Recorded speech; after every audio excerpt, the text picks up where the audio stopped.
Toen Karel Pander van Gariet met pensioen gie, zocht er een nieuwe invulling van zijn tiert. Hij begon met het bouwen van Frieske miniatuurkerkjes. Ik vind het wel mooi worden. Ja. Zat ze hier staan en ik denk, ja, dat is toch wel mooi dat ik dat erin heb. En ik had ervan genoten om ze te meiden. Tegerre met zijn vrouw riet er trok de dwarpen om de kerken op te meten en te fotograferen. Zo, toen ik erheen gaan, verwaarden. En ik kwam erop aan, ik denk, nou, dat is toch wel mooi. Dat vind ik een heel mooi kerkje. Het is maar iets. Maar ik vond het zo apart. Want ik bedoel, de meeste kerken, dat is het werk en daarachter de kerken, zeg maar. Maar eerst stel ik nog een denkje voor en ik vond een heel leuk kerkje.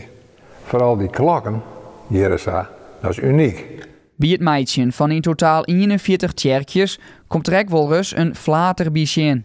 Maar toen bleek dat de klok die ik erop zette hier, moet de grijde gaan. Die komen vanuit de grijde, die klok zien. Terwijl de bedoeling is natuurlijk dat uit de dwarp bij die klok zichtbaar is. Dus ik ging hem gewoon aan de verkeerde kant zetten. Dat had ik maar gecorrigeerd. Op de andere kant had ik even niet maken, dus dan kunnen ze in zwijn van beide kanten. Ondertussen had er alweer wat nieuws in gedachten om aansens die tijd mee te filmen. Dat zijn kop, hals, romp boerderijen.